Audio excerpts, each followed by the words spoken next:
সকালের সময় সঙ্গে আছি আমি এস.এম. ইকবাল। এবার অন্যান্য শীর্ষ সংবাদ।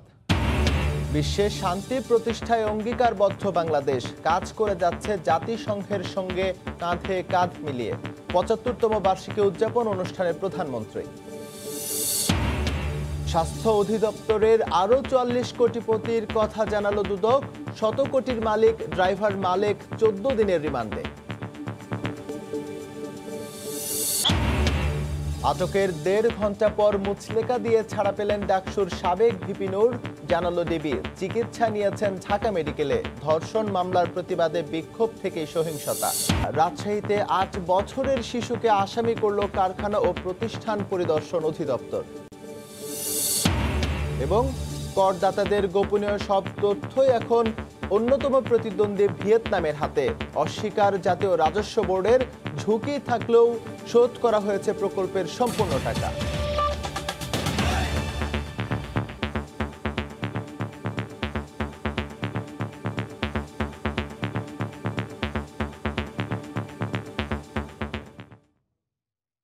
জাতিসংঘকে একটি সত্যিকারের কার্যকর বিশ্ব সংস্থা হিসেবে গড়ে তোলার আহ্বান জানিয়েছেন প্রধানমন্ত্রী শেখ হাসিনা। তিনি বলেছেন, বিশ্বের ভূ রাজনৈতিক বিরোধের কারণে জাতিসংঘকে কোনোভাবেই দুর্বল করে দেয়া যাবে না। জাতিসংঘের ৭৫তম বার্ষিকী উদযাপন উপলক্ষে সোমবার চলতি সাধারণ পরিষদে উচ্চ পর্যায়ের বৈঠকে প্রধানমন্ত্রী একথা বলেন। এদিকে আজ থেকে শুরু হচ্ছে সাধারণ পরিষদের ৭৫তম অধিবেশনের মূল পর্ব, রাষ্ট্র ও সরকার প্রধানদের বিতর্ক। নিউ ইয়র্ক থেকে বিস্তারিত জানাচ্ছেন হাসানুজ্জামান সাকি। হীরক ছোঁয়া জাতিসংঘ। করোনা মহামারীর মধ্যে আসেননি বিভিন্ন দেশের রাষ্ট্র ও সরকার প্রধানরা। এর মধ্যেই ভার্চুয়াল প্ল্যাটফর্মে শুরু হয় ৭৫তম বার্ষিকী উদযাপনের আনুষ্ঠানিকতা। সোমবার সকালে সাধারণ পরিষদের চলতি অধিবেশনের সভাপতি ভালকান ভস্কির সূচনা বক্তব্য রাখেন। এরপর বক্তব্য রাখেন মহাসচিব অ্যান্তনিও গুতেরেস। এতে প্রধানমন্ত্রী শেখ হাসিনা বলেন, করোনা মহামারী দেখিয়েছে যে উন্নত ও উন্নয়নশীল উভয় দেশই জাতিসংঘকে আগের চেয়ে বেশি প্রয়োজন। We must not allow our geopolitical rivalries to weaken the UN.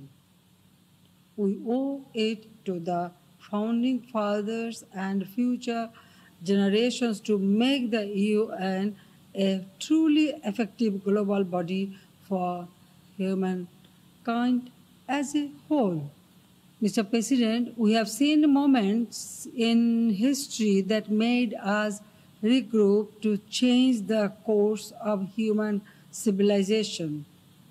Even at 75 presents another such moment. জাতিসংঘের শান্তিরক্ষা কার্যক্রমের শীর্ষে অবস্থান করা দেশের প্রধানমন্ত্রী বিশ্বে শান্তি প্রতিষ্ঠার চ্যালেঞ্জগুলো তুলে ধরেন। The challenges of our time, including the current pandemic, go beyond borders. COVID-19 has made the achievements of the 2030 agenda more challenging. It has exposed the shortcomings of the current international order. To take the UN on the right course towards its centenary and beyond, UN at 75 should provide a credible and practical roadmap for delivering on commitments and responding decisively to global challenges. বৈশ্বিক মহামারীর কারণে এবার সব দেশের প্রতিনিধিরা আগে থেকে ধারণ করা ভিডিওতে বক্তব্য দিয়েছেন। প্রধানমন্ত্রীর বক্তব্যটিও ছিল ভার্চুয়াল। প্রতি বছর সেপ্টেম্বরের এই সময়টায় জাতিসংঘ সদর দপ্তরের সামনের এই শুনশান নীরবতা নজিরবিহীন। তবুও কর্মসূচি থেমে নেই। সাধারণ পরিষদের বিতর্ক অধিবেশনে বিভিন্ন দেশের রাষ্ট্র ও সরকার প্রধানরা ভাষণ দিচ্ছেন। আগামী ২৬ সেপ্টেম্বর এই অধিবেশনে ভাষণ দেবেন প্রধানমন্ত্রী শেখ হাসিনা। প্রধানমন্ত্রীর ভাষণটিও হবে যথারীতি ভার্চুয়ালি। হাসানুজ্জামান সাকি, সময় সংবাদ, জাতিসংঘ সদর দপ্তর, নিউ ইয়র্ক। রাজশাহীতে ৮ বছরের শিশুকে আসামি করেছে কারখানা ও প্রতিষ্ঠান পরিদর্শন অধিদপ্তর। শিশুটির পরিবার বলছে, নিজ দোকানে শখের বসে ছেলের নাম লিখেই পড়েছেন বিপাকে। স্থানীয় ব্যবসায়ীদের অভিযোগ, নিত্য নৈমিত্তিকভাবেই হেনস্থায় লিপ্ত অধিদপ্তরটি। যদিও কারখানা ও প্রতিষ্ঠান পরিদর্শন অধিদপ্তর বলছে আইন মেনেই পরিচালনা করেন কর্মকাণ্ড। রাকিবুল হাসানের রিপোর্ট, ক্যামেরায় ছিলেন হাবিবুর রহমান পাপ্পু। 8 বছরের শিশু দ্বিতীয় শ্রেণীর শিক্ষার্থী জুবাইর আহমেদ। রাজশাহী পবা উপজেলার পূর্ব পুঠিয়াপাড়া গ্রামের এই শিশুর নামেই মামলা করেছে কারখানা ও প্রতিষ্ঠান পরিদর্শন অধিদপ্তর। উপজেলার পৌর মার্কেটে জুতার দোকানে প্রোপাইটারের পাশে জুবাইরের বাবা শখ করেই নাম লিখেছিলেন ছেলের। 2019 সালের 20 সেপ্টেম্বর শুক্রবার দোকান বন্ধ না রাখায় শ্রম আইন 2006 এর লঙ্ঘন দেখিয়ে এই দুই নামেই মামলা করে দপ্তরটি। 5 মাস পর পাওয়া সে মামলার সমনে দেখা যায় তাতে আসামি হয়েছে জুবাইর। সবাই হাসছিল আমার দেখে, দুদিন যা পড়েছে ইয়াতে কোর্টে। মানে নিতে পারছি না তো এটা, এই আপনার হচ্ছে এতটুক বাচ্চার ছবি দেখে যে আপনার লিয়ে গেছে তুলে মামলা দেওয়া কি ঠিক হয়েছে? আমার বাচ্চাটার নামে কেন মামলাটা হলো ওটা ওনার কাছে আমি জানতে চাই, কারণ মামলা হলে আমার নামে হবে। পবা উপজেলার পৌর মার্কেটের 800 দোকান মালিকের অধিকাংশের দাবি নিয়মের মধ্যে থেকেও প্রতিনিয়ত মামলার শিকার হচ্ছেন তারা। যে দিনের মামলাটা দিয়েছে ওই শুক্রবারে আমরা সারাদিনই দোকান খুলিওনি এবং আগেও খুলিনি। বন্ধ রাখার পরে দেখি যে এক একজনের নামে মামলার নোটিশ চলে আসে। কিন্তু আসামি পক্ষের আইনজীবী বলছেন শ্রম আইন মতে 8 বছরের এই শিশুটি মামলাভুক্ত হতে পারে না। এ বিষয়ে নিজেদের ভুল স্বীকার করেছেন কলকারখানা ও প্রতিষ্ঠান পরিদর্শন অধিদপ্তরের এই উপমহাপরিদর্শক। আইনের 2006 সালের এবং সংশোধিত আপ টু ডেট সংশোধিত আইন অনুযায়ী সে এই আইনের আওতায় পড়ে না। সাইনবোর্ডের মধ্যে তো উল্লেখ করা ছিল না যে শিশু বা তার মালিকের ছেলে বা তার বয়স, যার কারণে ইন্সপেক্টর অনুধাবন করতে পারেনি যে ওই দ্বিতীয় নামটা মালিক মালিকের ছেলে। সে কারণেই মামলার মধ্যে এই শিশুর ব্যাপারটা চলে এসেছে। শিশু জুবাইরের শ্রম আইন লঙ্ঘন মামলার পরবর্তী শুনানি আগামী 8 নভেম্বর নির্ধারণ করেছে শ্রম আদালত। রাকিবুল হাসান, সময় সংবাদ, রাজশাহী। সকালের সময় আরও থাকছে, দেশে প্রথমবারের মতো আন্তর্জাতিক মানদণ্ড মেনে সমুদ্রগামী জাহাজে তেল বিক্রির সক্ষমতা অর্জন, বাজারে টিকে থাকতে দাম নির্ধারণে সতর্ক হওয়ার পরামর্শ। স্বাস্থ্য অধিদপ্তরের আরও 44 কোটিপতির কথা জানালো দুদক। 1 বছর আগেই 100 কোটির মালিক, ড্রাইভার মালিক সহ 45 জনের অবৈধ সম্পদের অনুসন্ধান শুরু হয় বলে জানান দুদক সচিব। এদিকে 2 মামলায় মালিককে 14 দিনের রিমান্ডে দিয়েছেন আদালত। তাকে সাময়িকভাবে বরখাস্ত করা হয়েছে। সরকারি স্কেলে তার বেতন মাসে 26,000 টাকা, কিন্তু 100 কোটি টাকার সম্পদের মালিক স্বাস্থ্য অধিদপ্তরের এই গাড়ি চালক। অস্ত্র ও বিশেষ ক্ষমতা আইনে করা 2 মামলায় সোমবার মালিককে আদালতে তুলে 14 দিনের রিমান্ড চায় তুরাগ থানা পুলিশ। আবেদন মঞ্জুর করেন আদালত। আসামি অত্যন্ত প্রভাবশালী, সে বিভিন্নভাবে অবৈধভাবে সে প্রচুর টাকার মালিক সে হয়েছে। রাষ্ট্রপক্ষ বলছে প্রভাব খাটিয়ে নানা ধরনের দুর্নীতি করে আসছিলেন এই তৃতীয় শ্রেণীর কর্মচারী। রিমান্ডে বেরিয়ে আসবে তার ক্ষমতার উৎস। এই যে জাল টাকাগুলি তার উৎস কোথায়, এবং একইভাবে অস্ত্র মামলাটি যে তার কাছ থেকে পাওয়া গেছে সেটা উৎসটা কোথায়, এবং এই অস্ত্র মামলার সাথে আরও কারা কারা জড়িত আছে সেটা উদ্ঘাটনের দরকার। এদিকে ড্রাইভার মালিকের মতো স্বাস্থ্যের আরও 44 কোটিপতি কর্মচারীর অবৈধ সম্পদের অনুসন্ধান চলছে জানিয়ে সচিব বলেন 1 বছর ধরেই বিষয়টি নিয়ে মাঠে তারা। আজ থেকে 5 দিন আগে জ্ঞাত অবৈধ সম্পদ অর্জন নোটিশ জারি করা হয়েছে। শুধু আব্দুল মালেক না, এখানে আমি বলেছি যে অনেকের বিরুদ্ধে, এখানে প্রায় 45 জন কর্মকর্তা কর্মচারীর বিরুদ্ধে 2019 সাল থেকে সেটি চলমান ছিল এবং ইতিমধ্যে 12টি মামলা হয়েছে। দুদক কিন্তু বসে নাই। আব্দুল মালিকের রাজধানীর বাসায় অভিযান চালিয়ে একটি বিদেশি পিস্তল, একটি ম্যাগাজিন ও বেশ কয়েকটি গুলি উদ্ধার করে র্যাব। উদ্ধার করা হয় 1.5 লাখ টাকার জাল নোট। মার্জিয়া মুমু, সময় সংবাদ, ঢাকা। স্বাস্থ্য অধিদপ্তরের হিসেবে করোনায় আক্রান্ত হয়ে দেশে সোমবার 40 জন মারা গেছেন। নতুন শনাক্ত হয়েছেন 1705 জন রোগী। এনে দেশে মোট রোগীর সংখ্যা 3,50,621 জন। দেশে একদিনে নমুনা পরীক্ষা করা হয়েছে 13,053 জনের। এ পর্যন্ত মোট নমুনা পরীক্ষা হয়েছে 18,34,323 জনের। 24 ঘন্টায় নতুন করে 1,705 জনের দেহে করোনা শনাক্ত হয়েছে। এই নিয়ে মোট আক্রান্ত 3,50,621 জন। 24 ঘন্টায় মারা গেছেন 40 জন। এ পর্যন্ত করোনা আক্রান্তে মারা গেছেন 4,979 জন। করোনা থেকে 24 ঘন্টায় সুস্থ হয়েছেন 2,179 জন। মোট সুস্থ হয়েছেন 2,58,717 জন। নাটকীয়তা আর রাতভর উত্তেজনার পর অবশেষে মুক্তি পেলেন ডাকসুর সাবেক ভিপি নুরুল হক নূর। রাত 1:45টার দিকে তাকে ডিবি কার্যালয় থেকে মুক্তি দেওয়া হয়। আজ সারা দেশে বিক্ষোভ কর্মসূচি অব্যাহত থাকার কথা জানায় ছাত্র অধিকার পরিষদ। ডাকসুর সাবেক ভিপি নুরুল হক নুরুর বিরুদ্ধে ধর্ষণ মামলার প্রতিবাদে সারাদিন বিক্ষোভ কর্মসূচি পালন করে সাধারণ ছাত্র অধিকার পরিষদ। বিক্ষোভ একসময় রূপ নেয় সংঘর্ষে। সোমবার রাত 9টায় শাহবাগ থানায় সংবাদ সম্মেলন করে জানানো হয়, পুলিশের উপর হামলার ঘটনায় আটক করা হয়েছে নুরুল হক নুরুকে। মৎস্য ভবনের কাছাকাছি যেয়ে তারা ওইখানে যানবাহন এবং আমাদের এখানে পুলিশ ছিল, সেই পুলিশের উপরে তারা অতর্কিতে আক্রমণ করে। সেখান থেকে তারা ভিপি নূর সহ 7 জন তারা পুলিশ হেফাজতে আছে। ঘণ্টাখানেক পরে ডিবির পক্ষ থেকে জানানো হয় মুচলেকা দিয়ে ছেড়ে দেওয়া হয়েছে তাকে। নাটকীয়তার এখানেই শেষ নয়। এরপরে ডিবি অফিস থেকে বের করে নুরু সহ 2 জনকে নিয়ে যাওয়া হয় ঢাকা মেডিকেলে। সেখানে চিকিৎসা শেষে রাত 11:15টার দিকে নুরুকে নিয়ে যাওয়া হয় ডিবি কার্যালয়ে। এ সময় পুলিশের গাড়িতে বাধা দেয় নুরুর সমর্থকরা। হাসপাতালে পুলিশের সাথে ধাওয়া পাল্টা ধাওয়ার ঘটনাও ঘটে নুরু সমর্থকদের। রাত 1টার দিকে ডিবি অফিস থেকে নুরু সহ মোট 7 জনকে ছেড়ে দেওয়া হয়েছে। আমরা তো আসলে বুঝলাম না যে আমাদেরকে কেন গ্রেপ্তার করা হলো আর কেনই ছাড়া হলো। রোববার রাতে ছাত্র অধিকার পরিষদের আহ্বায়ক হাসান আল মামুনকে প্রধান আসামি করে ও নুরুর বিরুদ্ধে ধর্ষণে সহযোগিতার অভিযোগ এনে রাজধানীর লালবাগ থানায় 6 জনের বিরুদ্ধে মামলা দায়ের করেন ঢাকা বিশ্ববিদ্যালয়ের এক শিক্ষার্থী। ওবায়দুল্লাহ মামুন, সময় সংবাদ, ঢাকা। সকালের সময় আরো থাকছে, স্বাধীন বাংলা ফুটবল দলের সাবেক স্ট্রাইকার নওশেরুজ্জামানের করোনায় মৃত্যু। মঙ্গলবার ঢাকা ও মুন্সিগঞ্জে 2 দফা জানাজা শেষে চাঁদপুরে দাফন। করদাতাদের গোপনীয় সব তথ্যই এখন বাংলাদেশের অন্যতম প্রতিদ্বন্দ্বী ভিয়েতনামের হাতে। খোদ সরকারের বাস্তবায়ন, পরিবীক্ষণ ও মূল্যায়ন বিভাগই দিয়েছে এমন প্রতিবেদন, যা মানতে নারাজ জাতীয় রাজস্ব বোর্ড। জুবায়ের ফয়সালের রিপোর্ট।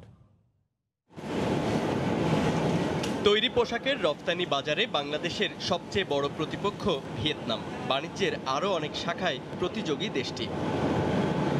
অথচ দেশের করদাতাদের অতি গোপনীয় সব তথ্যের নিয়ন্ত্রণ এখন ভিয়েতনামের হাতেই।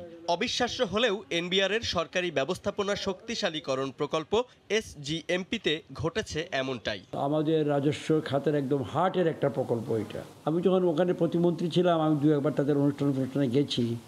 আমাকে জিনিসটা মনে হয়েছে যে এটাকে প্রপারলি হ্যান্ডেল হচ্ছে না। সম্প্রতি পরিকল্পনা মন্ত্রণালয়ের বাস্তবায়ন, পরিবীক্ষণ ও মূল্যায়ন বিভাগ IMED প্রকল্পটি নিয়ে একটি প্রতিবেদন প্রকাশ করে, যেখানে বলা হচ্ছে প্রকল্পে রয়েছে 11টি ঝুঁকি আর 29টি দুর্বল দিক। ইতোমধ্যে প্রকল্পটি শেষ হলেও ভিয়েতনাম ভিত্তিক IT প্রতিষ্ঠান FTP কর্পোরেশন তা আজও বুঝিয়ে দেয়নি জাতীয় রাজস্ব বোর্ডকে। তারপরও পরিশোধ করা হয়েছে সফটওয়্যারের সম্পূর্ণ বিল। যদিও IMEDর এই প্রতিবেদনকে ভুল বলছে এনবিআর। সংস্থাটির বিশ্বাস, তথ্য ভাণ্ডারে প্রবেশের সুযোগ থাকলেও তা করবে না ভিয়েতনামের প্রতিষ্ঠানটি। অ্যাক্সেস করতে পারে, কিন্তু এখন পর্যন্ত করে নাই। কোনো অনৈতিক কাজ করবে বলে মনে হয় না। আগের যে ল্যাবসগুলো ছিল সেগুলো রিপোর্ট আকারে প্রকাশ করছে। তো কিন্তু আমরা এটা কারেকশন দিয়েছিলাম। অনেক ব্যাপারে আমাদের উত্তরণ ঘটছে, তো সেগুলো আনে নাই রিপোর্টে। বিষয়টি নিয়ে ক্ষুব্ধ পরিকল্পনা মন্ত্রী বললেন, চাওয়া অনুযায়ী হয়নি কিছুই, বরং অপচয় হয়েছে অর্থের। আমার ধারণা ওই প্রকল্প থেকে আমরা কোনো আউটপুট যেটা আশায় ছিল, আশায় অনুরূপ তো পাই নাই, বরঞ্চ in a sense it is কি বলবো, এটা যথাযথ ছিল না। ৭৮ কোটি ৯৮ লাখ টাকা ব্যয়ে 2011 সালে অনুমোদন দেওয়া হয়েছিল SGMP প্রকল্পের, যা শেষ হওয়ার কথা ছিল 2013 ডিসেম্বরে। 3বার সংশোধনী এনে 7 বছর পর এনবিআর যা শেষ করে 2018 সালের জুনে। জুবায়ের ফয়সাল, সময় সংবাদ, ঢাকা। দেশে প্রথমবারের মতো সমুদ্রগামী জাহাজে আন্তর্জাতিক মানদণ্ড মেনে তেল বিক্রির সক্ষমতা অর্জন করল রাষ্ট্রায়ত্ত প্রতিষ্ঠান বাংলাদেশ পেট্রোলিয়াম কর্পোরেশন। এর আগে বিদেশগামী জাহাজগুলো শ্রীলঙ্কা ও সিঙ্গাপুর থেকে তেল কিনলেও এবার সেই বাজার এলো বাংলাদেশে। চট্টগ্রাম থেকে ফিরে সালাউদ্দিন লিয়ার ক্যামেরায় দেবাশিস রায়ের রিপোর্ট। চলতি বছরের 1 জানুয়ারি থেকে আন্তর্জাতিক নৌ রুটে চলাচল করা জাহাজের জন্য 0.5% সালফার মানমাত্রার মেরিন ফুয়েল বা ফার্নেস তেল ব্যবহার বাধ্যতামূলক করেছে আন্তর্জাতিক সমুদ্র সংস্থা IMO। অবশেষে প্রায় 8 মাসের মাথায় দেশের সমুদ্র বন্দরগুলোতে আসা জাহাজে তেল সরবরাহ করতে ওই মাত্রার তেল আমদানি শুরু হলো দেশে। গেল সপ্তাহে প্রায় 15,000 মেট্রিক টন ফার্নেস তেল নিয়ে পেট্রোলিয়াম কর্পোরেশনের চট্টগ্রামের জেটিতে ভেড়ে আমদানিকৃত তেলবাহী জাহাজ TMN প্রাইড। প্রতি বছর দেশে আসা জাহাজগুলোতে এই তেল বিক্রি করতে পারলে বিপুল পরিমাণ রাজস্ব আয় সম্ভব বলে মনে করে বিপিসি। বিদেশি জাহাজ আমাদের দেশে আসার বিষয়টি অনিশ্চিত হয়ে যাচ্ছিল, কারণ এখানে আমাদের মেরিন ফুয়েল ছিল না। সেই বিষয়টি আমরা নিশ্চিত হবে। প্রায় এক যুগ আগে দেশে উৎপাদিত 3.5% সালফার মাত্রার ফার্নেস এবং ভাঙা জাহাজের তেল সরবরাহ হতো জাহাজে। নতুন এই উদ্যোগে দেশ লাভবান হবে বলে মনে করেন আন্তর্জাতিক রুটের এই নাবিক। এই তেলের জন্য অন্য কোনো পোর্টে যেতে হতো, যেটা আমাদের অপারেশনাল এক্সপেন্ডিচার সব বাড়িয়ে দিত। কিন্তু এখন যদি এটা এখানে অ্যাভেলেবেল হয়, আমাদের সেভাবে প্ল্যানিং করতে সুবিধা হবে। যেহেতু তেলটা এখান থেকে নিবে, তাহলে বৈদেশিক যে মুদ্রাটা সেটা আমাদের দেশেই থাকবে। বন্দর থেকে জাহাজে তেল সরবরাহকারীরা মনে করেন তেলের ভালো বাজার পেতে মূল্য নির্ধারণে কৌশলী হতে হবে। আমরা সবসময় সিঙ্গাপুরের সাথে কম্পিট করি, সেহেতু সিঙ্গাপুরের সাথে অলওয়েজ প্রাইস কম্পিটিটর রাখতে হবে, পাশাপাশি রাখতে হবে, তাহলে এখানে বাঙ্কার তো হবে। বিপিসির 3 পেট্রোলিয়াম কোম্পানি যমুনা, পদ্মা ও মেঘনার মাধ্যমেই বিক্রি কার্যক্রম চলবে। বছরে অন্তত 5 থেকে 6 লাখ মেট্রিক টন মেরিন অয়েলের চাহিদা রয়েছে এই পুরো অঞ্চল জুড়ে। সংশ্লিষ্টরা বলছেন শ্রীলঙ্কা এবং সিঙ্গাপুরের সাথে এর প্রতিযোগিতামূলক মূল্য এবং মান নিয়ন্ত্রণ না করা গেলে এই পুরো উদ্যোগটি ভেস্তে যাবে। দেবাশিস রায়, সময় সংবাদ, চট্টগ্রাম। পানি নিষ্কাশন না হওয়ায় ময়মনসিংহ সদর ও তারাকান্দা উপজেলার বেশ কয়েকটি গ্রামে জলাবদ্ধতার সৃষ্টি হয়েছে। এতে দুর্ভোগে পড়েছেন সহস্রাধিক মানুষ। এ বিষয়ে বিস্তারিত জানাতে সদরের বাজিতপুর এলাকা থেকে আমাদের সঙ্গে সরাসরি যুক্ত হচ্ছেন রিপোর্টার হারুনুর রশিদ। যাচ্ছি তার কাছে। হারুন, পানি নিষ্কাশনের পথ বন্ধ হয়ে যাওয়ায় ময়মনসিংহ সদর উপজেলা এবং ময়মনসিংহের তারাকান্দা উপজেলার বেশ কয়েকটি গ্রামে জলাবদ্ধতার সৃষ্টি হয়েছে এবং এই জলাবদ্ধতার কবলে পড়ে মানুষ চরম দুর্ভোগে দিনাতিপাত করছেন। অর্থাৎ যে ময়মনসিংহ সদরের 2টি ইউনিয়নের 6টি গ্রাম, যেমন ময়মনসিংহ চর ঈশ্বরদিয়ার, বাজিতপুর, আলালপুর, হরিপুর এবং বরবিলা গ্রামের যে 4টি গ্রাম আছে, সেই 4টি গ্রামে ব্যাপক জলাবদ্ধতা দেখা দিয়েছে প্রায় 2 মাস যাবত। এবং পার্শ্ববর্তী চর নীলক্ষী ইউনিয়নের শাহবাজপুর এবং রশিদপুর, এই 2টি গ্রামেও জলাবদ্ধতার সৃষ্টি হয়েছে। অর্থাৎ এই যে এলাকাগুলো আছে, এটির পানি নিষ্কাশনের জন্য একটি ছোট খাল আছে। সেই খালটি অপরিকল্পিতভাবে মৎস্য খামার তৈরি করার কারণে এবং দখল এবং ভরাট হয়ে যাওয়ার কারণে এই পানি নিষ্কাশন সহজে হচ্ছে না, যার কারণে এই 6টি গ্রামে ভয়াবহ জলাবদ্ধতা দেখা দিয়েছে প্রায় 2 মাস যাবৎ। এই 2 মাস যাবৎ এই অঞ্চলের মানুষজন কষ্ট করছেন। এখানে এই সদর উপজেলার 6টি গ্রাম এবং তারাকান্দা উপজেলার আরও প্রায় 4টি গ্রামে এই অবস্থা তৈরি হয়েছে, যার কারণে এই অঞ্চলের মানুষ চরম দুর্ভোগে পড়ছেন প্রায় 2 মাস যাবৎ। তারা প্রশাসন সহ বিভিন্ন জায়গায় ধর্ণা দিচ্ছেন এই পানি নিষ্কাশনের যে ব্যবস্থা সেটি স্বাভাবিক করার জন্য, যেন এই বৃষ্টির পানি যেন দ্রুত নেমে পড়তে পারে, এই ব্যবস্থাটি করার জন্য। কিন্তু আদৌ এই বিষয়টি হচ্ছে না। আমরা এখানে স্থানীয়দের সাথে কথা বলে যেটি জানতে পেরেছি যে এই 10টি গ্রামের প্রায় সহস্রাধিক পরিবার এই পানিবন্দী অবস্থায় আছে এবং তারা মানবেতর জীবনযাপন করছে। এবং আমরা এখানে এসে দেখেছি যে অনেক বাড়িঘর ছেড়ে মানুষজন চলে গেছে তাদের আত্মীয় স্বজনের বাড়িতে এবং উঁচু জায়গায়, যেখানে তাদের সমস্যা কিছুটা কম হচ্ছে। কিন্তু এই এলাকার মানুষজন প্রশাসনের কাছে বারবার ধর্ণা দিয়েছে এবং বিভিন্নভাবে যোগাযোগ করার পরেও এই সমস্যাটি আসলে সমাধান হয়নি। আমরা জেনেছি যে ময়মনসিংহ সদর উপজেলা নির্বাহী কর্মকর্তা এবং তারাকান্দা উপজেলা নির্বাহী কর্মকর্তা কয়েকদিন আগে এই জলাবদ্ধ এলাকাগুলো পরিদর্শন করেছেন, কিন্তু এখন পর্যন্ত কোনো কার্যকর উদ্যোগ আসলে এখানে নেওয়া হয়নি ও দুর্ভোগ কমানোর বিষয়ে। তো স্থানীয়রা আশা করছেন যেন দ্রুত এই বিষয়ে পদক্ষেপ নিয়ে তাদের এই জলাবদ্ধতার দুর্ভোগ থেকে মুক্তি দেওয়া হয়। তো এই ছিল আমার কাছে ময়মনসিংহের সদর উপজেলার বাজিতপুর থেকে সর্বশেষ। বাজিতপুর থেকে সেখানকার জলাবদ্ধতার খবর জানাতে আমাদের সঙ্গে যুক্ত হয়েছিলেন রিপোর্টার হারুনুর রশিদ।